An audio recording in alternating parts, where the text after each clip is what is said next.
Joe Potter, Vintage Underground. We're back on the Jag XJ Coupe today, and kind of a cool step. We've got the seats dumped in it, and we've also got the pedal box with the new clutch pedal on it, and all this to position it to see how everything comes together. So like I say, these seats are not Jaguar in any way, shape, or form.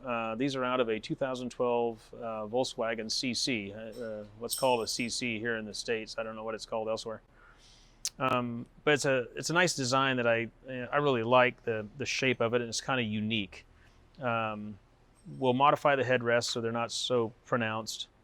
But these are full power, multi-direction, up, down, fore, aft, tilt, electric tilt, heated seats, heated bolsters, the whole thing. And I wanted that. I wanted that kind of level of control. That's a modern amenity that's just pretty damn handy. And especially I wanted a seat with a heavy or a sharp bolster. The Jag seats are very comfortable, but they're also really flat. They really have no hip hold, because that just wasn't popular in 1976, except unless you were in a little sports car. So modern seats can make a big difference. The problem with modern seats in a vintage car like this is they can look really out of place. They can just really catch your eye. And so we're going to do some things when we upholster these to tone them down. We're going to modify the headrest and only make it just a lot shorter. And of course it'll all be upholstered in to match the car. Like I said, we took these. It turns out these seats are not on center. The controls are offset, and if you put the driver's side on the driver's side in this case, it offsets the seat inboard, and then you're out of line with the steering wheel and the pedals, which wasn't going to work. But if you swap them, it actually lines up. It's just that the controls are on the inside by the tunnel. There's plenty of room, so I don't think it's an issue. And I like this because it's a lot cleaner on the outside. Of course, this will be gone, and because this is supposed to be on the other side. And we'll modify those when we upholster and build the seats. I think they're going to work, and we'll get started on the fab portion of that. In mocking these up in here, we got to get a feel for how everything comes together. And one of the things we noticed is I made what is turning out to possibly be an error, in that seating position seems I'm in line, pedal action is straight, my legs are straight, and all that's really good. I've got good distance to where the accelerator pedal is going to be. What I think I screwed up on is I put the transmission shifter exactly where the shifter was, or the automatic shifter for the Jaguar. And I think I made a mistake, because I think it's too far away. If you're just grabbing something and putting it into drive, and then driving is one thing, shifting with your arm fully extended and leaning out of the seat is not. It's not going to work. So I think I may have to close up this hole. The transmission that I'm using, the T56, the 6-speed, like a lot of those Tremec boxes, has 3 positions, and this is the far forward position. It also has a shifter port available about here and here. So I think I'm going to move back to the next one back. I'll weld this up, move this hole. I like to sit back in a car. The seat's actually a little bit tilted a little bit too forward, so I really like to lean back in a car, and that's just I can tell I'm not even going to be able to reach it. So here will be better. So error there, but no big deal. I can weld that up and move that hole and move it back one. So yeah, I think that feels good. So I'll kind of use this as a basis of where these seats are going to mount.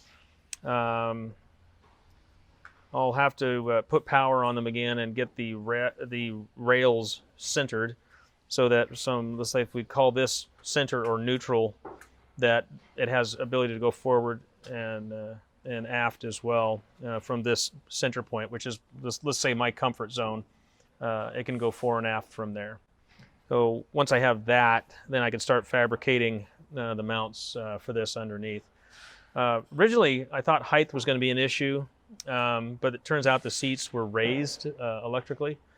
I got power on them and lowered them back down, and they're still sitting up almost, I don't know, about an inch or so high because of the bolts that they're sitting on. So it's going to go down even further because I don't like sitting high in a car either, and I don't want that to be an issue.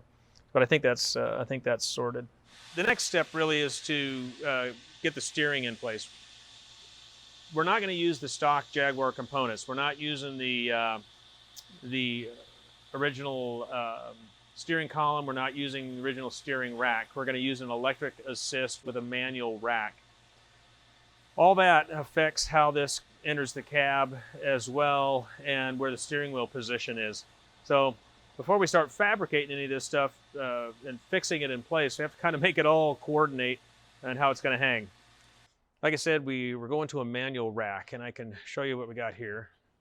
The manual rack, obviously a lot cleaner. There's no hydraulic lines, there's no anything, and this pickup point is much lower down onto the rack. The stock one is way up here, and it puts things in dangerously close to our headers.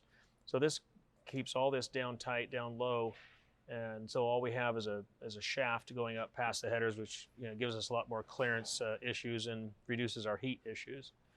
So manual rack, and it's a heavy car. This is not a light sports car. It is a heavy car. It does need power assist. What I don't want is the plumbing. There's two things I don't want. I don't want the plumbing in the engine compartment, and these systems, this is out of the 70s, and the steering assist or power assist systems out of that era, we call it the Cadillac feel. It's just that one finger, very light power steering. And modern day cars don't do that. Modern day cars, the computer senses the torque and it adds it as it needs it to make a nice positive feel. That doesn't exist on these cars, especially out of this era. It's just all power all the time, and it feels floaty and vague. Wanted to get rid of that because I definitely want a nice tight road feel for it. And the other, like I say, the other motivation was I wanted to get rid of the plumbing, make it nice and clean. And that's where this comes in, is that this motor, an electric assist, replaces a hydraulic pump on the engine, high pressure hydraulic lines, and all the potential leaks for that, and all the space it takes here where I want to put headers. And so there's some really pretty good motivations to want to do this. I didn't change the ratio of the rack. This rack is not exactly the same, but pretty damn close to the ratio of the stock rack. I don't want the response of the steering to feel different, but I do want it to feel a lot more positive.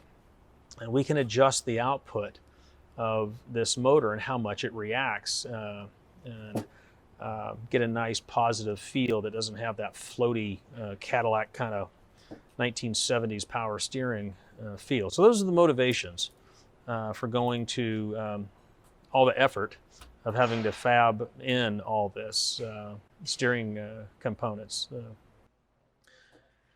Originally, I was going to use a different column or an aftermarket column, but we got to thinking that the easiest thing to do, or maybe the most sanitary way of doing this, would be to modify the existing Jaguar column and essentially insert this in the middle of it.